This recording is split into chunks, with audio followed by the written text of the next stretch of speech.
Hi, it's Nicole. Today I've got a hybrid scrapbook process video today featuring the new Besties Who Brunch collection from Traci Reed Designs. This is part of a YouTube hop, so be sure to check the description box below for links to the other videos that are participating today.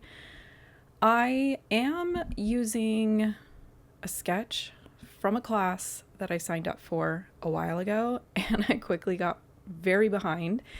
And one of my favorite things about like new releases, design team assignments, that type of thing is I like to kind of combo either a new sketch bundle that I've purchased. If SCT magazine has had a recent edition come out, I love to go look at their cut files, their sketches, like something recent that I've seen, I was inspired by, and I just haven't had the time to really dig into and play with is what I really like to kind of fall back on, especially with new releases. I don't know what it is. It's just something that I really enjoy doing. So I will link down below the link to where you can find the Besties Who Brunch collection. I will link a playlist to videos that I've done with previous releases from Traci. Sometimes I will screen record tips and tricks on printing and stuff like that. And I'll also post a link of the sketch class that I'm following for this video as well. Now, as a reminder, I don't have a wide format printer. I have a regular printer. I love it. I call it my boyfriend. It's the Canon Pixma G6020. It is always linked in my video descriptions where you can find the paper that I like to print on, the printer, refills, everything. So I'm limited to an 8.5 by 11. So you can see here I have this gap, but the gap is going to be covered up with some like tiny pieces pieced back together, kind of like a quilted type of look. Now, this is something that is hard to explain, but this is a kind of a cheater method for how I like to print pattern paper sometimes.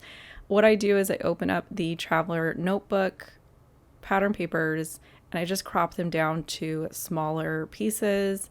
I knew that I needed a lot of patterns in not very large sizes, so I just made some 4-inch squares, some 3-inch squares, dragged and dropped them onto a letter size canvas, and then just print everything out. This is just what works for me. I probably could have done a little bit more work digitally to make the squares, but I wasn't 100% sure how close to the sketch I was going to follow, what I was going to want to do in the moment, and that type of thing. And this is something that, like I said, I use Photoshop Elements to print out my hybrid products, but I've also played around in Canva, which is free. You can drag and drop PDFs in there, crop the different sizes, that type of thing. And then I showed it for a brief moment. It was the first sheet of all of this stuff that I've printed. I actually went to the individual stickers and really narrowed down my choices. I love printing all 3 sticker sheets, but I didn't need that many today. And I knew if I printed that many, I was going to have it was just going to be too hard to kind of decide. So I opened up the individual files, really narrowed down what I felt like would support my photos and my theme, and kind of went from there. Now, the class that I'm following and working through, you're kind of learning about building patterns with small, like fiddly bits is what I like to call them. I am somebody who loves this level of torture with paper. I don't know how to explain it. If I can get my stuff cut just straight enough, I can get things lined up okay-ish, and the end result is worth the effort. And I do want to apologize. I can't tell when I'm filming what my camera is having a hard time focusing on, and I think it's that large section of white paper right now. So I do apologize if that kind of gives anybody a little bit of visual ick. I did start to go ahead and assemble this top row, and then I realized that my photos actually need to be tucked under this. So before I get going on that, I'm going to go ahead and trim down my photos. I think I left a white border of photo paper around them. It is going to be a white border on top of that white paper, but I don't mind that. I really like, especially with this collection being kind of these soft colors, I like the white on white. Before I do that, I did go ahead and draw in pencil lines for where I need to do my hand stitching. The white cardstock, I'm going to do white tone on tone stitching for that. And I did contemplate back and forth between doing white stitching on this as well and kind of having that contrast, but the heart wants what it wants, right? And I love tone on tone stitching, so that's what I'm going to end up doing down below, and I'm so glad I ended up doing it because I love the finished result. So before I put that second row of squares, I did draw a line where I felt like my photos were going to be tucked along that edge. I'm going to go ahead and attach those and then come back in with the rest of my squares to kind of complete that upper row. And basically, when I was deciding on patterns, I love B-sides. I love Traci's B-sides. They're just so good. I picked like 5 colors: pink, orange, yellow, green, blue.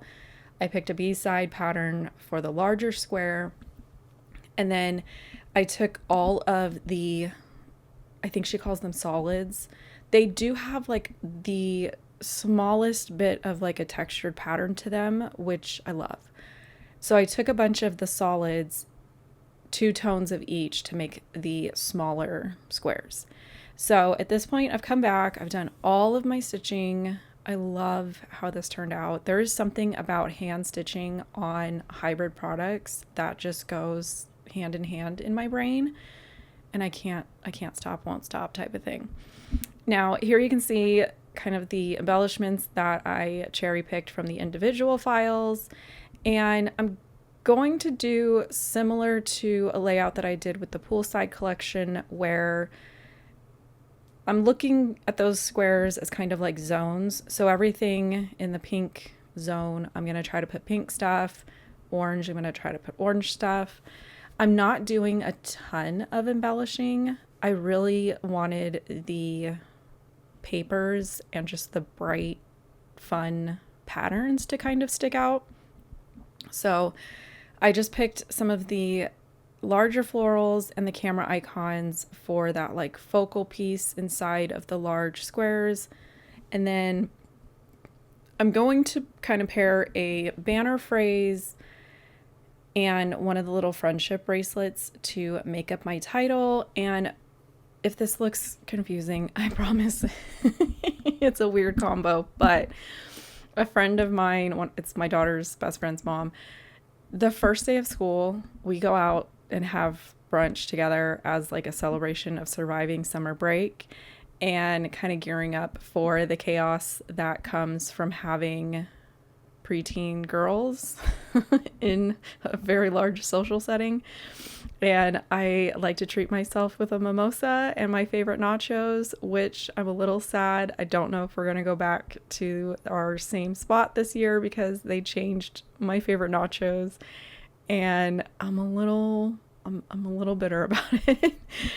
So I'm probably just going to wait and see what she wants to do. We've got 2 weeks to kind of decide our plans, but we will most likely go. The first day of school falls on a Monday, which happens to be her day off, so typically ends up working out perfect. It's just kind of a nice thing to go do, kind of reward ourselves with a fun treat for, like I said, surviving summer break and all of the chaos that goes with that. Both of our girls are doing summer cheer practice, so they are exhausted, moody, temperamental, like all of the things. So what I did was a lot of the florals that I picked, I duplicated some of the greenery, and I'm just kind of tucking them in here and there. And again, I'm putting the blue flower over the blue squares, pink flowers over the pink squares, even the little like tabs and kind of index card looking labels. I matched the colors for those as well. I purposely am leaving the yellow one kind of open because I want to put my journaling strips up there. I love being able to nestle stuff in those areas. And then I grabbed a super old stamp set to go ahead and stamp the date on this one. I loved that this one had like the lines and the little angle slashes for the date. I personally don't love my handwriting, so don't expect to see my handwriting. I love the look of printed text, stamped text, so that's what I lean into. And I kind of forgot that I had that stamp set, so I was really glad I went and kind of dug through my stash to see if I had a stamp set that would fit on there. If I didn't, I knew a roller date stamp would fit perfectly on that one. Last thing I'm going to do is I went ahead and typed up journaling, and I just kind of sized it to be about 2 inches wide on each line, trimmed it out on my trimmer, put some foam adhesive behind it, and tucked it in that area up top. So with that, my layout is complete. Here you can see some of those details. And again, check the description box below to check out Besties Who Brunch, the class that I'm following, and all the participants in the hop. And if you have yet to subscribe, I would love for you to join me. Check out some of these other videos and leave me any questions you have in the comments down below. And I'll catch you guys later. Bye.